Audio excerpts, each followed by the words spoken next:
Vamos começar aqui a segunda etapa do nosso curso, né? A segunda parte do nosso curso. A gente vai agora falar um pouquinho sobre equilíbrio, tá bom?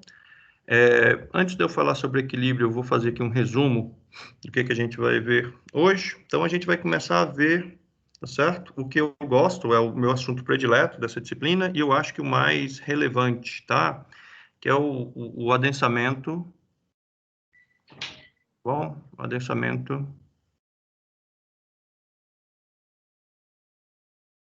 Opa! Adensamento de bio, tá?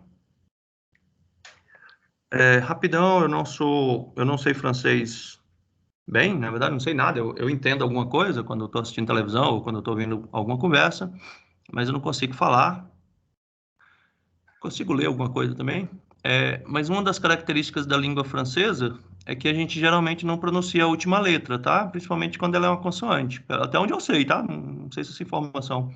Então, a pronúncia é bio, tá bom? E lembre-se que em francês, geralmente, a sílaba forte é a última. Então, é bio mesmo, não é bio não, tá? É bio, tá bom? De vez em quando, eu vejo um povo trocando o nome do Darcy, tá? Chamando de Darcy, não é Darcy, não é Darcy mesmo. A sílaba forte é a última, tá? Isso não vai influenciar em nada nas suas equações e nas suas análises, mas também não faz mal, né? A gente saber, né? Então, vamos falar algumas características, né, do adensamento de bio que a gente vai estudar aqui. Eu já vou antecipando para vocês que eu não vou usar a formulação do bio propriamente dita, tá? Eu vou usar uma formulação que eu estudei, né? Então, eu vou colocar um asterisco aqui, ó. Né? Elas duas são iguaizinhas, totalmente compatíveis, todos os termos que tem numa tem na outra, só troca, né? A interpretação é a mesma, só troca às vezes a variável, assim, em vez de chamar de José, chama de João, em vez de ser uma derivada, né, de uma coisa, no meu caso ela é mais completa, tá bom? Mas nada que...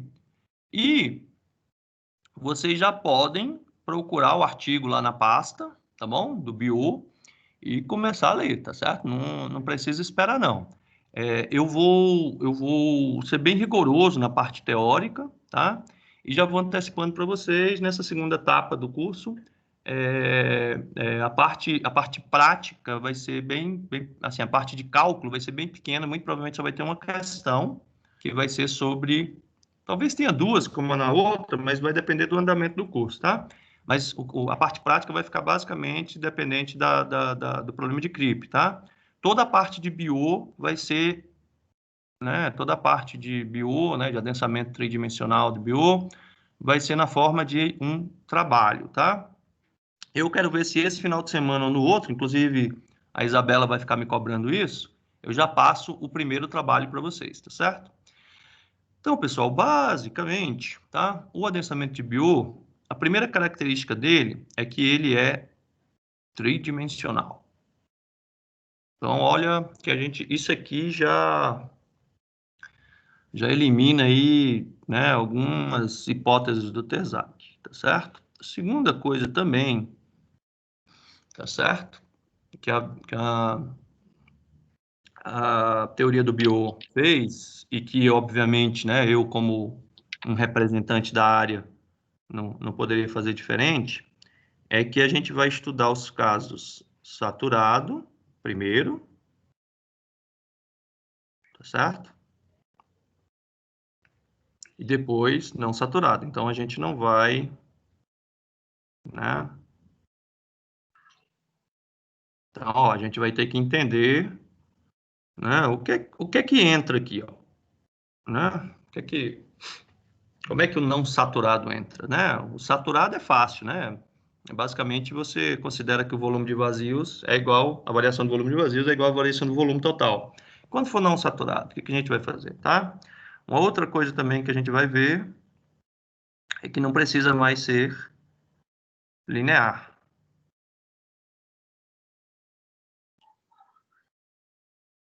E no meu caso, no caso que eu vou apresentar para vocês, também não precisa ser elástico. Então, essa expressão não elástica aqui, eu nem sei se existe, né? Só só estou usando aqui, acho que o correto é inelástico, tá? Mas eu não estou querendo usar o termo correto, eu estou querendo falar que não vai ser, mas não nem linear, nem elástico, tá bom?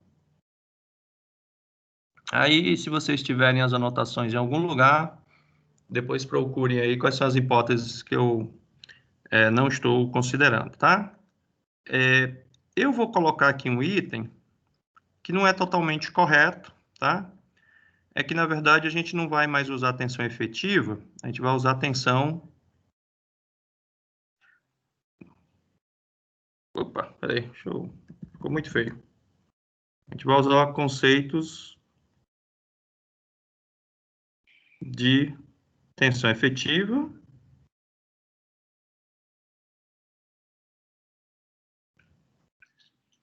tá bom? Tensão líquida, então vocês vão aprender o que é tensão líquida.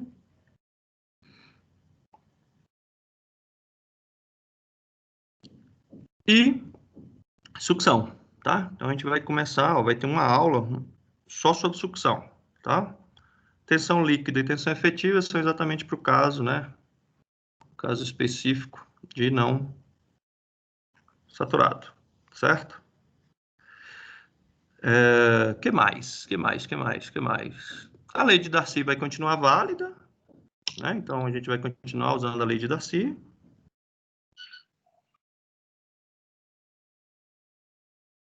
Tá? E eu não lembro mais de nenhuma outra hipótese relevante aqui para a gente. Ah, tá. A água continua incompressível, tá? Aí, ó, água e sólidos continuam incompressíveis, tá bom? Só que como está não saturado, a gente tem o ar, né? E o ar não só é compressível, como também, né, ele pode fluir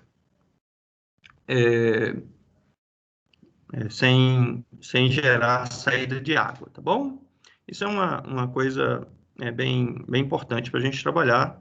E não se preocupe que a gente vai bem devagarzinho nesse começo, até a gente começar a engrenar, tá certo? Não se preocupem realmente.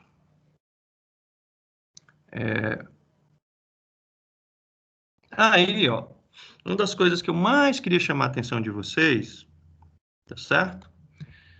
Primeira coisa, é que o adensamento tridimensional, ele requer, né? Assim, vamos por parte, né? Adensamento, como a gente já sabe, né? Deixa eu dar uma melhorada aqui.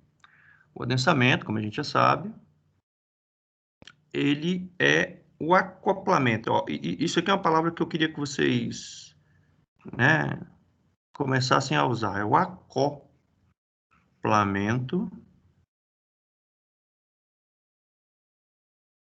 entre, tá, o mecânico,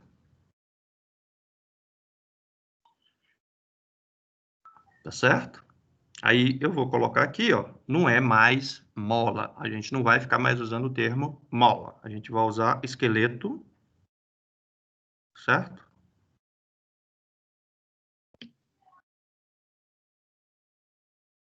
Sólido. Então, o que vai acontecer no esqueleto sólido é o que a gente chama de mecânico, né? O rearranjo das partículas, tá certo? Para quem que está segurando a carga, essas coisas, tá? E a gente tem um segundo carinha aqui que é super importante também no adensamento, que é o fluxo. Opa, não, melhor o comportamento, né? O hidráulico, né? Porque não é só fluxo que a gente tem, tá?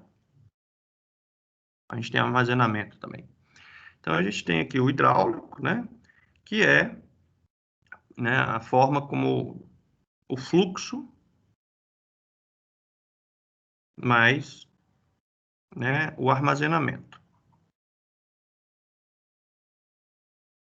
Armazenamento. Tá bom? Aqui, pessoal, a gente tem uma palavra que é mágica, que é equilíbrio. Inclusive, se vocês olharem,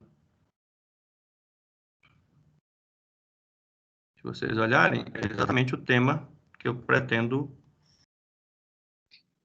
começar hoje, né? Mas por enquanto não. Tá bom?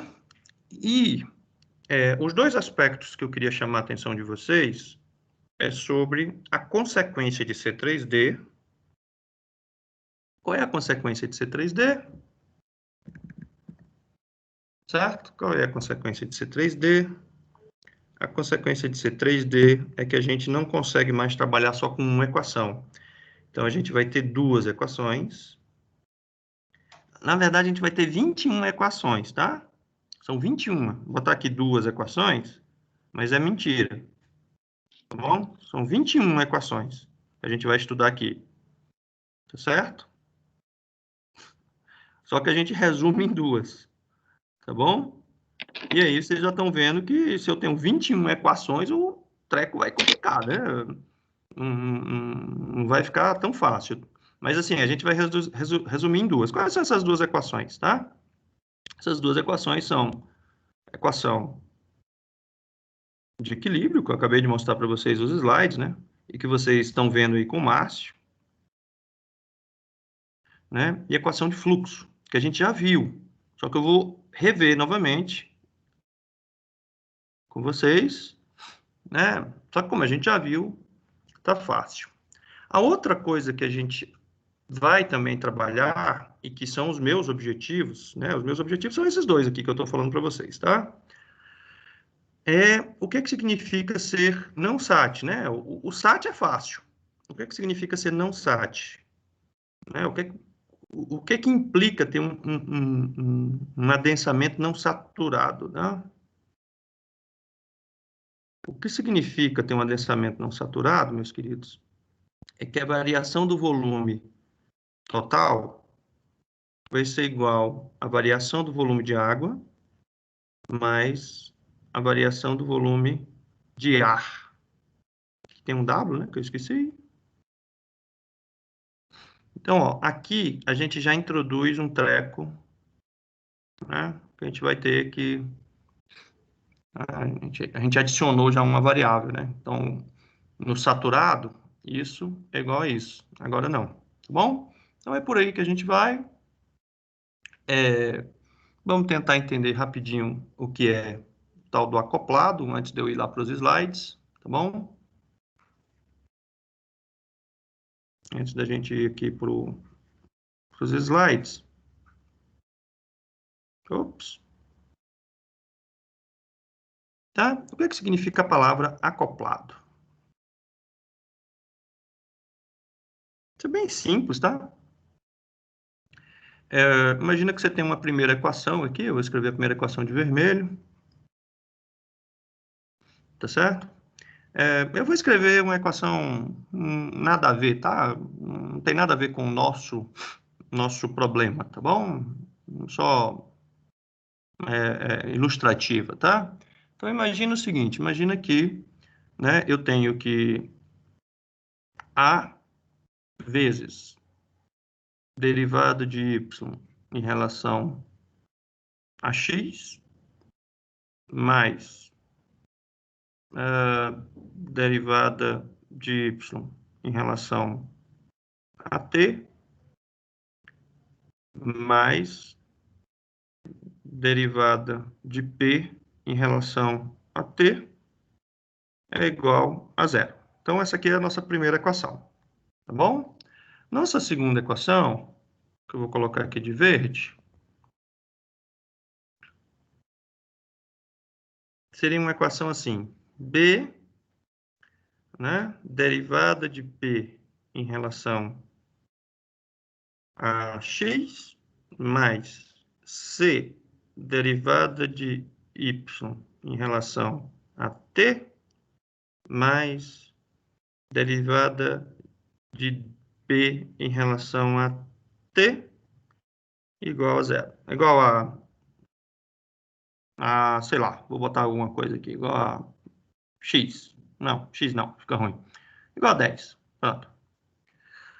Se você parar para pensar, o que significa acoplado? Esta equação aqui representa um fenômeno. Vamos supor, né? O fenômeno 1.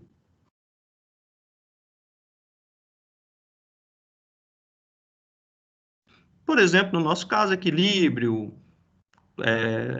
condução de calor, condução de fluxo, condução de um contaminante, não interessa, tá bom? Para a gente, não, isso aqui não interessa.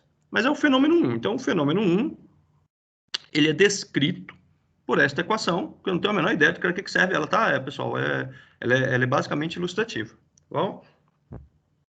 Segunda equação representa o fenômeno 2.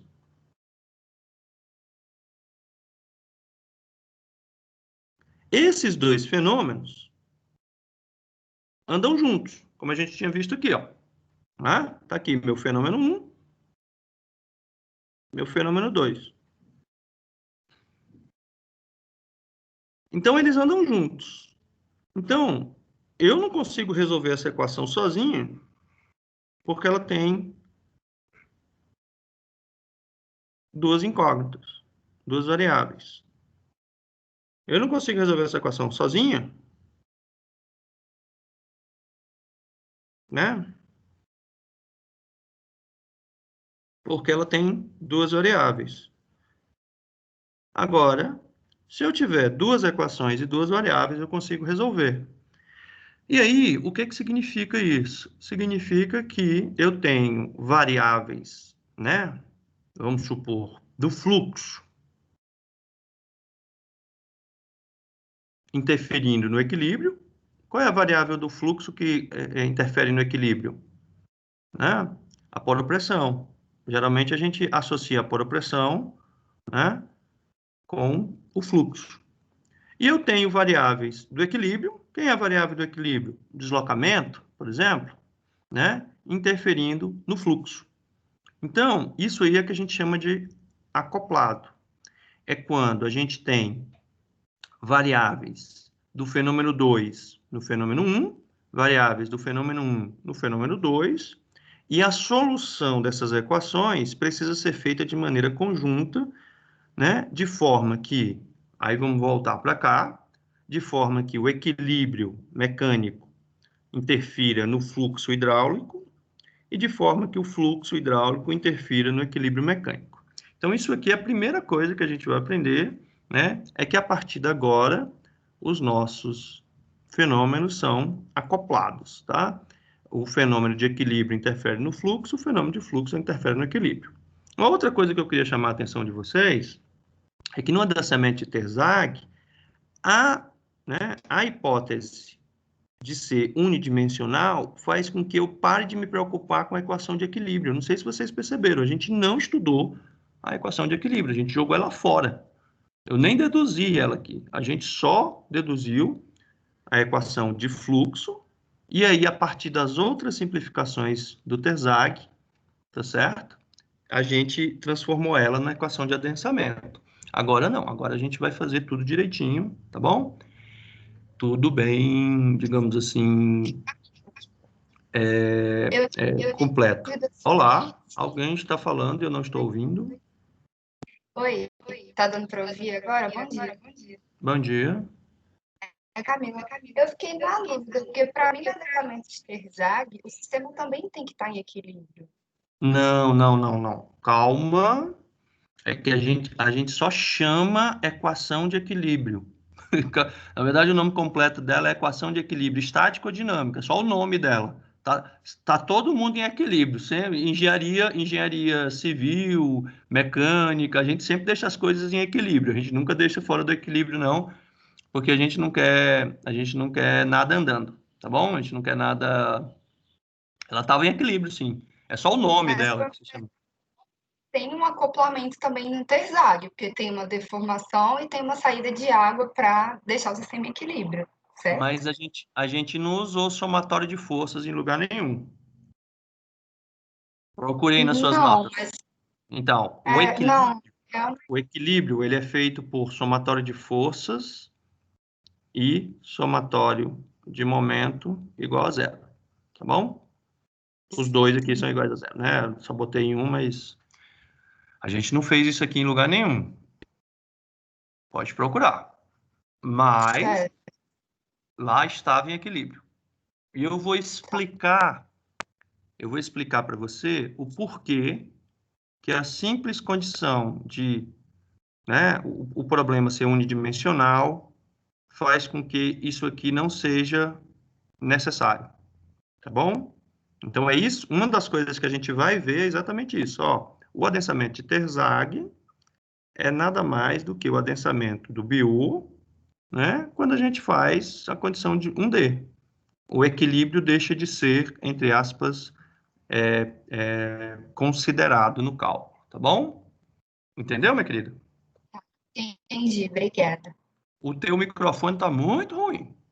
Estou ouvindo tudo falhado, tá bom? Não sei se eu... Vocês estão me ouvindo bem? Vocês estão...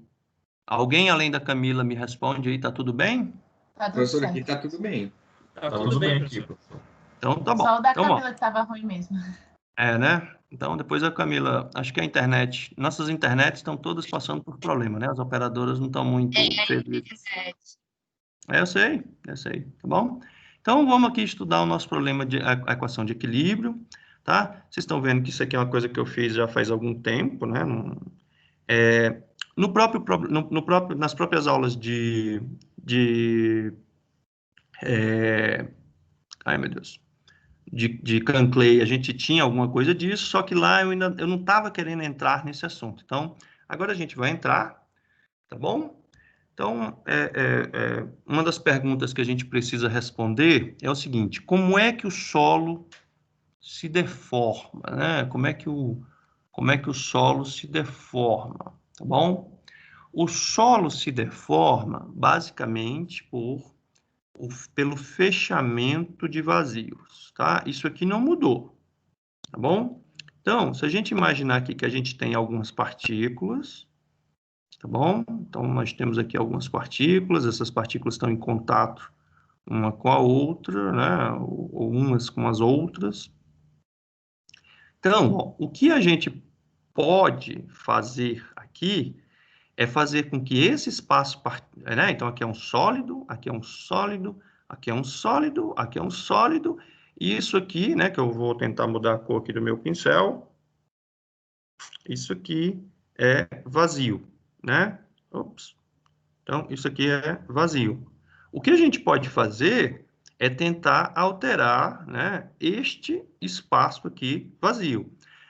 Aqui, a gente não vai trabalhar, por exemplo, com a hipótese dessa partícula se quebrar ou desta partícula diminuir de volume. Então, essas duas hipóteses não existem para a gente. Ah, professor, mas o meu problema, as partículas sólidas mudam de volume. Então, aí a gente tem que adicionar coisas. Eu vou até mostrar para vocês, né? É basicamente que a densidade dos sólidos, tá certo? Não é mais igual a zero, ela seria diferente de zero, tá bom? E essa daqui, que é das partículas se quebrarem, né? Ela é um pouquinho mais complicada, tá bom? A gente não vê isso aqui, infelizmente, tá certo? Mas, basicamente, o que que a gente tem que fazer, né?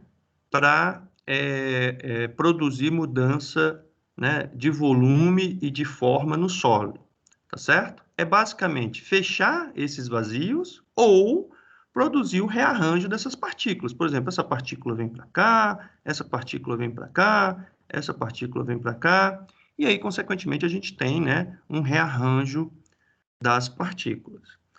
Aí, como a gente já discutiu várias vezes, né? Deixa eu voltar aqui meu pincel para o vermelho, que é o que eu mais gosto, tá?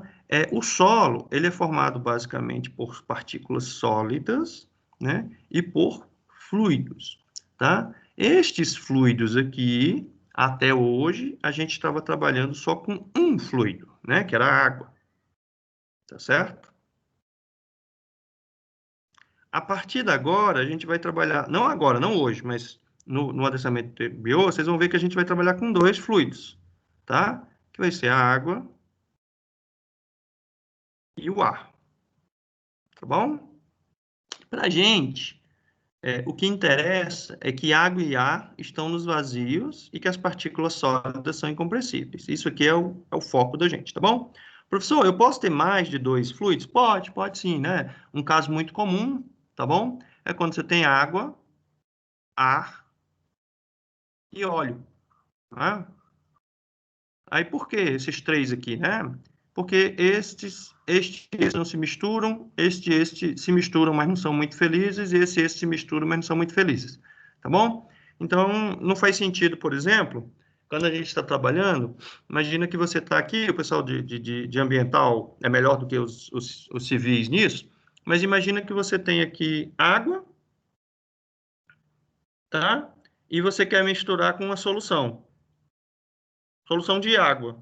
Não faz muito sentido, né? Isso aqui é água, continua água, né? A não ser que tenha alguma reação química, né? A não ser que essa solução seja muito concentrada a ponto de afetar a viscosidade, tá certo? Isso aqui continua água, tá? Por quê? Porque essas duas aqui vão se misturar, então elas vão voltar a ser água, né? Pra gente, a gente vai tratar como se fosse água, tá bom? Aí, por exemplo, professor, e se eu tiver um outro gás aqui, né? Em vez de ar, se eu tiver um gás, né, como por exemplo metano, né, e nesse caso também é a mesma coisa, né? O metano vai se misturar com o ar e vai virar gás, né? Então, para a gente não mudou nada, né? Então, só faz sentido realmente quando essas coisas ou trocam de fase, né? Então, presta atenção, se trocar de fase, né, isso é preocupante, ou se elas não se misturam, tá bom? Uma outra coisa também que eu gosto sempre de falar, mas a gente já viu isso aqui, eu não sei o quão preciso está esse meu slide aqui, porque faz tempo que foi feito, e foi feito por um aluno, né? Então, às vezes pode ter algum equívoco, mas eu vou corrigindo aqui se tiver, tá bom? É basicamente o seguinte, a gente não vai trabalhar com o solo, né? O solo nas suas 3 fases, né? Isso aqui para a gente não existe, né? A gente não vai considerar que tem sólidos, né, líquido e gás, né? Como assim, professor? Você acabou de falar que vai. Não, então, a gente vai trabalhar com um elemento representativo. Então, a gente vai trabalhar com um elemento representativo para o sólido. A gente vai trabalhar com, na verdade, não é nem para o sólido, pessoal. Desculpa aqui, eu cometi um equívoco. Deixa eu apagar. Né? Deixa eu apagar, deixa eu escrever de novo. A gente vai trabalhar com um elemento representativo para o solo, né? A gente vai trabalhar com um elemento representativo para a água, tá certo? E o que, né?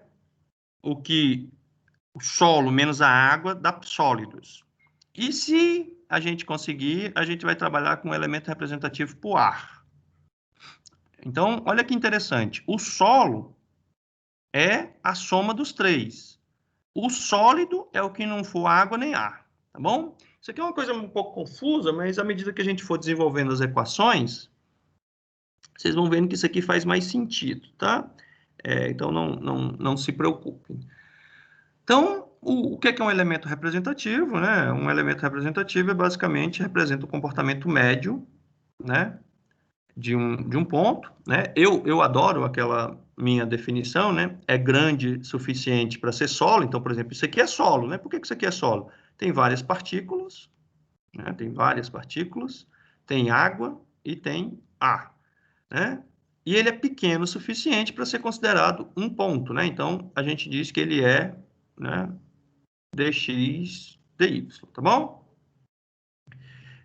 Aí, isso aqui é uma coisa também que eu acho legal, né? Os valores das propriedades são médios e não exclusivamente de cada uma das partes, né? Então, quando eu trabalho com o solo, né? Eu estou pegando, né? Como se fosse da mistura, tá bom?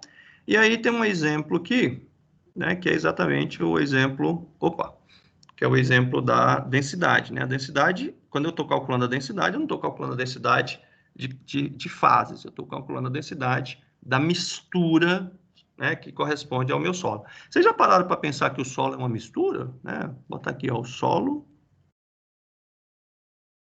é uma mistura. Vocês já pensaram nisso? Tá bom?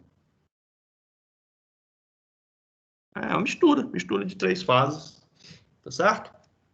Aí agora como eu vou, né? Vocês estão vendo aqui, eu vou trocar o disco, né? Vou começar a mexer com equações, então eu vou dar uns 2 minutinhos aí para vocês descansarem.